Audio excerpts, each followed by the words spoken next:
Dominic Grieve is a British barrister and was the Member of Parliament for Beaconsfield from 1997 to 2019.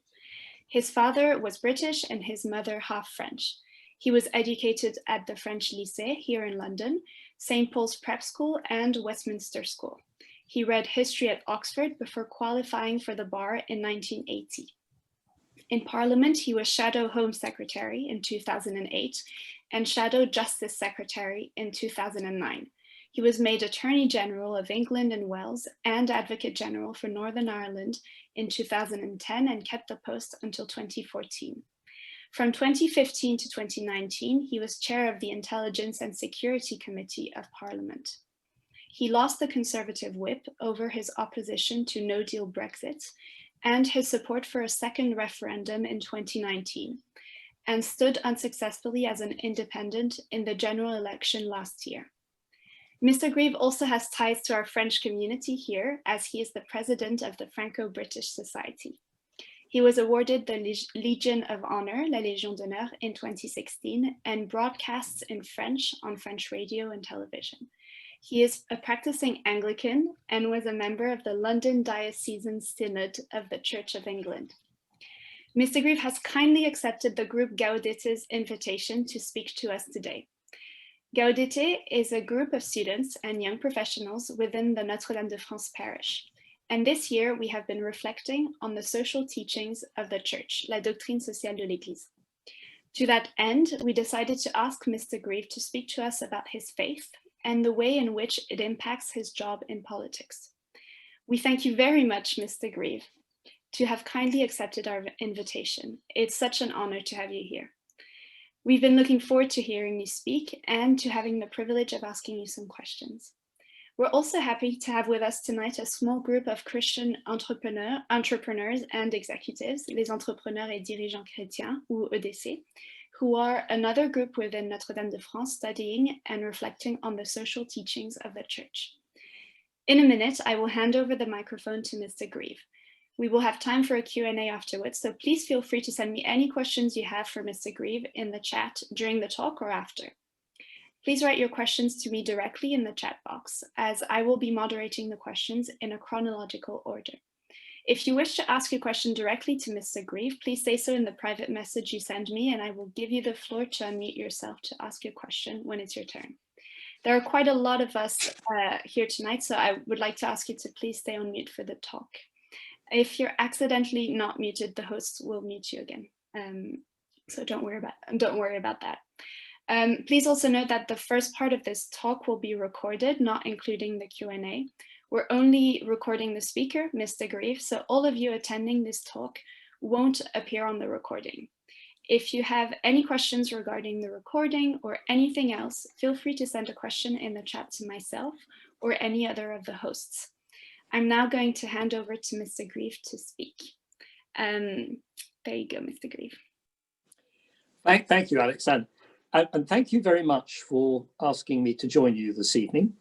I have memories of coming to Notre Dame de France from time to time when I was very little, usually for events which concerned friends of my parents. And so it's wonderful to see the church in such good health and so vigorous. Now, you set me quite a difficult topic for the evening. Can politics and faith be reconciled? So what I thought I would try to do was, firstly, because this is what was asked of me, was to speak a bit about my faith and how I came to it, and how that's impacted for me personally on my politics and the way I've tried to practice it, and some of the difficulties which can arise. And then I thought I might just say a very brief word about religion in the political context in the United Kingdom, because I'm slightly conscious that the UK is significantly different from France in respect of that, and it may well have a bearing on the future, on the conversation that we have afterwards. But I won't dwell on that too much, but I think it's worth just touching on. So start with faith. I come from a, I suppose, rather curious family in a way. My father was baptized in a Catholic church because his mother was a Catholic Irish. But by the time he got to university, and my grandfather was killed in the First World War, my paternal grandfather. But by the time he got to university, he'd reverted, I think, or I don't think my grandmother was très pratiquante, really, at all. And by the time he got to university, he was confirmed as an Anglican. So he took his Anglicanism reasonably well. Anglicanism has always had it's always described as latitudinarian, which means that it's quite elastic in its concepts. The product of our civil war in the 17th century and the need for tolerance. And I think he was quite an agnostic Anglican. My mother, brought up in Paris, but with an English mother and a French father, her French father, although he'd been an enfant de chœur in the church in La Châtre, and he was an army officer, had clearly become what I think it was called in France a free thinker, un libre penseur, by the time he got to Saint-Cyr in the 1890s. And so it was my grandmother's English Anglicanism which was dominant for her, and she was confirmed in the Anglican Church in Paris. After their marriage, I think that they took their faith with some seriousness. When we were very little, we used to go to a monthly children's service in Holy Trinity, Brompton, which in those days was a church which had not yet acquired its sort of major evangelical luster, which it currently now has. It was rather more straightforward evangelical Anglicanism. But apart from that, as my father got busier with his career, we would go to church on Christmas Day. We would probably go to church on Easter Sunday, but otherwise they were not practicing. And my faith developed really at school.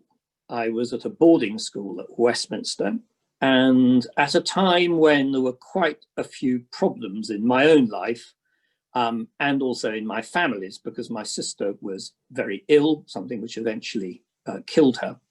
And I was aged 14, 15, and I came to the time when I was confirmed in Westminster Abbey.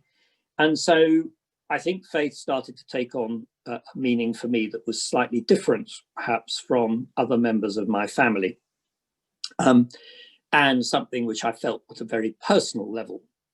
But that having been said, although I think I took it quite seriously at school, I don't think I took it very seriously at university at all. There were plenty of opportunities at Oxford to be involved with the chapel of my college, but although I would go to evensong occasionally to listen to the music, and I might on occasion once a term go to the Sunday communion, followed by the sandwich lunch, which took place in summer sitting out on the grass, and which would bring me in touch with those who actually took their religion much more seriously. I think I rather moved away from it. And that remained the case when I was down in London. Although I would pray privately, I was not a participant in a community, a worshipping community. And apart from going to other people's weddings and Christmas and Easter, I didn't really involve myself in the life of the church at all. So the change for me came on marriage.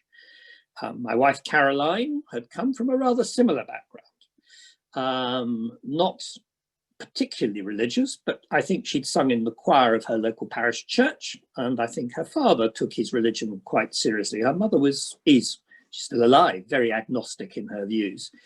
But we took getting married, I think, fairly seriously. We went away on honeymoon, and when we came back, we moved into my house in Fulham. She came back from a shopping expedition and said to me, you know, there's a church around the corner. And I have to say, I'd been living there for 6 years and I hadn't paid the slightest attention to it. And so we both came to a decision that we would go there the following Sunday. And effectively, with occasional gaps for holidays, or for me walking on the hills in Scotland, we've been going to church every Sunday since, at the same church, albeit there are two churches within the parish, which of course brings a rather different complexion to faith because it introduces a certain rigor, and it also has, I think, the great merit that it involves one with large numbers of other people, actually from a multiplicity of backgrounds, often very different from one's own, who also have faith and have come together because they believe in it. And the position today is that my wife is the church warden of the church. I occasionally sing in the choir, not particularly well, but that's what I do. And our two boys, as we were bringing them up, have certainly gone to church, come to church with us when we're at home. And I suppose I'm therefore described myself as a practicing member of the Church of England. And I've certainly found faith immensely sustaining, personally, to me, during the course of my life and through every trial and tribulation, as well as every celebration that has taken place for me. I am contemplating, if COVID permits, heading off to Le Puy-en-Velay at the end of February, and I have decided that this is the year before I get too old to walk to Santiago de Compostela. So if it works out, by the time I get back in May, I will have done more pèlerinage, but it's slightly dependent on the accommodation being available. And Caroline will not come with me, but she will come certainly to Santiago to meet me if I finish this particular adventure. How does that impact on politics? Well, that brings me, I think, a little bit to the feature about the United Kingdom, which I think is significantly different from France. In France, of course, the absolute foundation of the French state, as it currently is, and as the current president, Monsieur Macron, has been re-emphasizing, is la laïcité.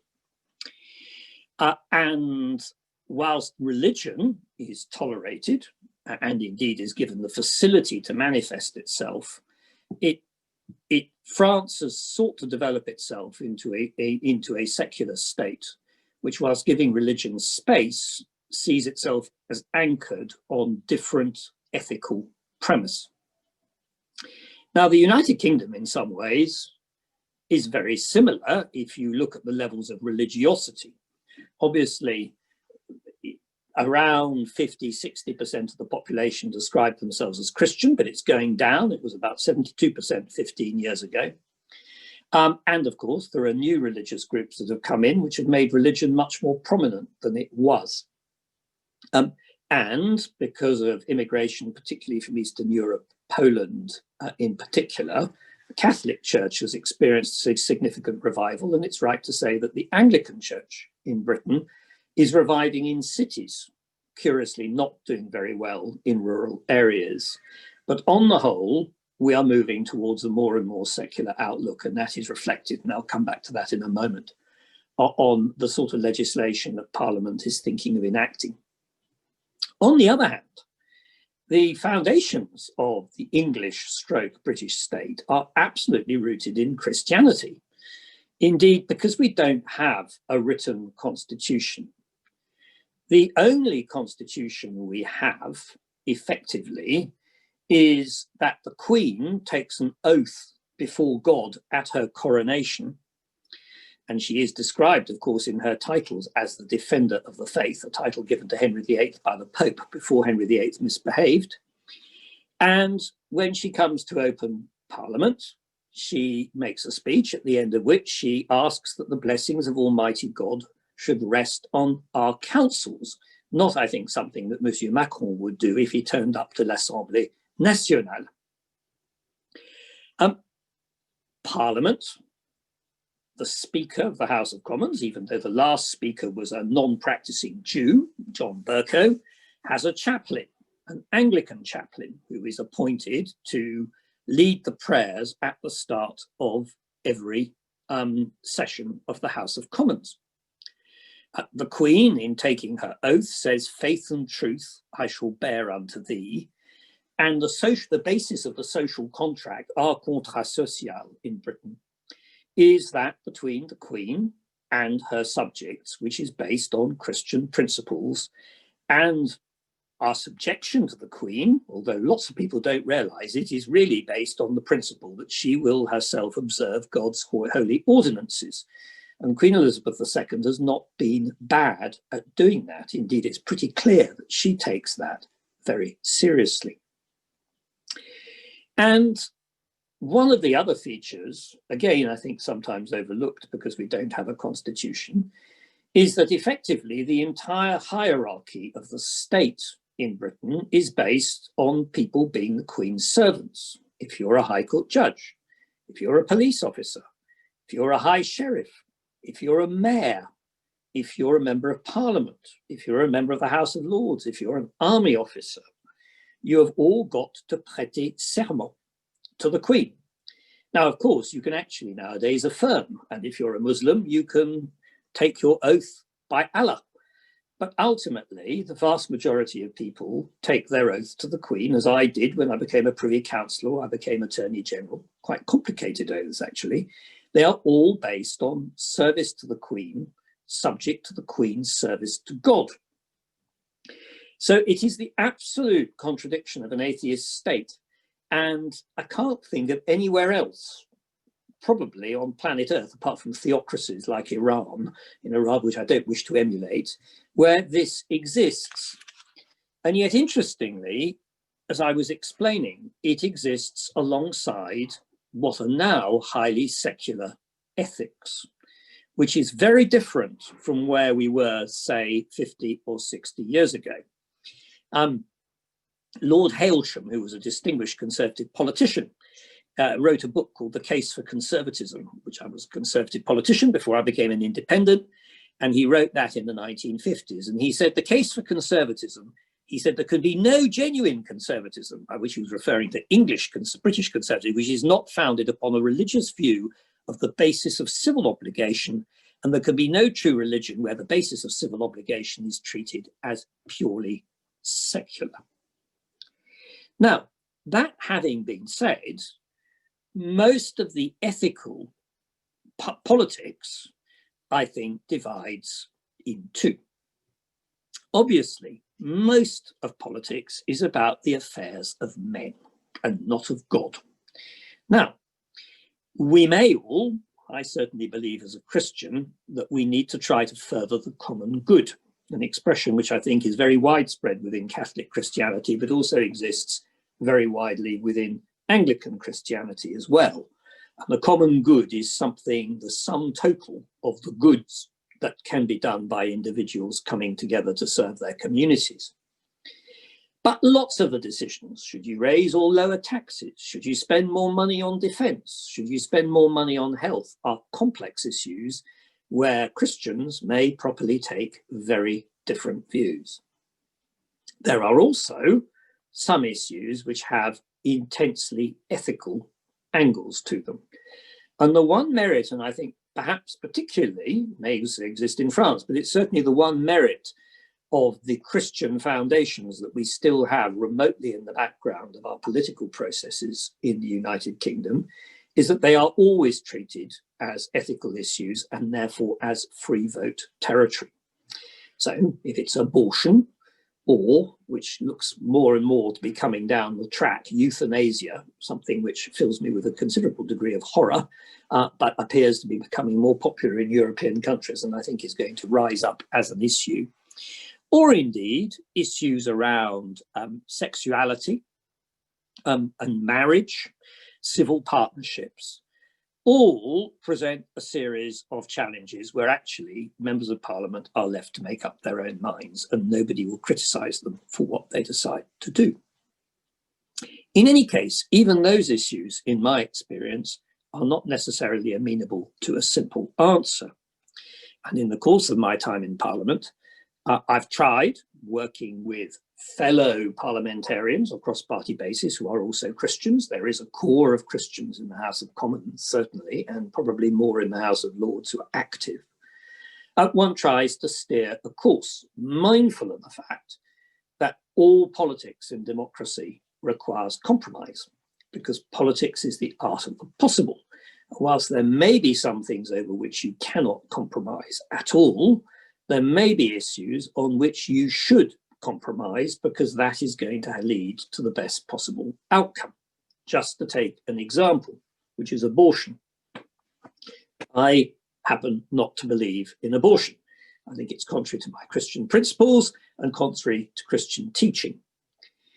But the fact is that we have it in the United Kingdom. So the question arises, is it better, for example, to have the system that we have at the moment, which I think is fundamentally dishonest, because it requires doctors effectively to falsify the grounds on which abortion should take place, and also allows abortion to take place to quite a late stage of pregnancy, or might it be better to move to a situation where the choice was simply left to the woman who was carrying the child, but actually you reduced it to say 12 weeks?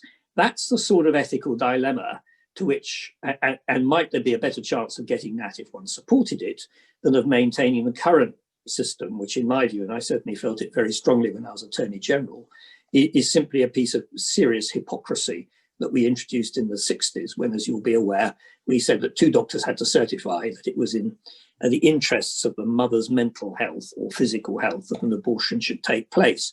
Whereas, as we actually know, these things are signed off routinely without, in many cases, any discussion with the mother whatsoever. So that's just an area of example which I've tried to put forward. There will be many others, and indeed in the conversation that we have, we may wish to touch on other matters. So far as preserving what I see as the Christian foundations of the country, obviously that under the current pressures of secularization is quite difficult, and we have to recognize that in a democracy people are going to have freedom of choice. One thing, though, I'm absolutely convinced about is that Christians should be involved in politics. Obviously, the risk is there that by being involved in politics, you may end up making the wrong decisions, or indeed finding that your own moral principles may be sullied or may be compromised. But the alternative of taking Christians out of politics, which has been a trend which has been growing in Western society, with people just stepping back and saying they don't want to be involved, and actually minority faiths face the same issue because some of the things they have to say are unpopular. But I think it's really important that this should be maintained. And when one looks at what has happened in the United Kingdom over the centuries, most of the major changes of social progress, particularly in the 19th century, were entirely based on Christian beliefs and principles in action. Whether it's Elizabeth Fry and prison reform, whether it's the Earl of Shaftesbury and the reform and bringing in laws to prevent child labour in the 1850s and 60s, whether it's actually the charitable work of the Rothschilds for the Jewish community, they all had a religious foundation. And as I can see for myself, I'm currently carrying out a governance review for a very large Islamic charity called Islamic Relief Worldwide. But it does an enormous amount of good, indeed cooperates with Christian charities. But its funding, £130 million a year, of which about a quarter comes from the UK, is entirely based on the willingness of actually quite poor people to give of their money during Ramadan and to do good things with it for the common good, not just for other Muslims, because in fact some of their charitable work takes place in environments where Muslims are not necessarily present. Back in 1785, a great Christian and a great politician was William Wilberforce, who was absolutely torn between his Christianity and his involvement in politics, and of course was beginning to campaign for the end of the slave trade. And he wrestled very, very hard in his mind over whether political ambition was compatible with his faith, which was deepening and indeed became more and more pronounced as his life went on. And he considered withdrawing from public life altogether. But William Pitt, who was a great prime minister, I'm afraid a bit of an ennemi de la France after the French Revolution, before he died in 1806, wrote to him and said, "Stop being so stupid." He said, "You're deluding yourself into," I quote, "into principles that have but too much tendency to counteract your own object and to render your virtues and your talents useless to both yourself and mankind." And Pitt went on to say, "If a Christian may act in the several relations of life, must he seclude himself from all to become so? Surely the principles and practices of Christianity are simple, and lead not to meditation only, but to action. And of course, in William Wilberforce's case, it led very much to action, and he used his parliamentary position to promote the repeal of the slave trade and its outlawing, and was successful in doing it. So I think on balance, as a politician who has Christian faith and very mindful of the fact that I'm as much a sinner as anybody else, and indeed I am going to make political mistakes as much as anybody else, I do derive this immense reassurance from the fact that there is this very, very long tradition of Christian involvement in the political life of my country, and there's a huge amount to draw inspiration from. And because of that, I take the view that there is every good reason for Christians to be involved in politics. I'm a bencher of the Middle Temple, which is the Inn of Court. It's a confrérie d'avocats. And that too has, although it now has Muslim benchers and Hindu benchers and atheist benchers, plenty of those I'm sure around. We always have grace, which is a very Anglican thing, before our meals. And we're always, part of the prayer is that we are, says that to give thanks for our food, and then that we should use it to be rich and plentiful in all good works. And that seems to me to be the very essence of what Christianity is about. And I hope very much, therefore, that that tradition will continue. I'm now out of Parliament. I'm not completely out of politics, but I actually think that the Christian ethics in politics in this country, but I suspect actually it applies in France as well, are much more present than people appreciate, because ultimately, of course, the whole of Western Europe is founded, indeed most of Eastern Europe is founded on Christian principles as its foundations. There, I hope that's got some conversation going. I'm very mindful as a politician that there's a tendency to deliver what you think people want to hear, and other people may decide that there are things I haven't touched upon which I shouldn't have done, which I should have done, in which case, please raise them. And I look forward to the conversation. Thank you very much.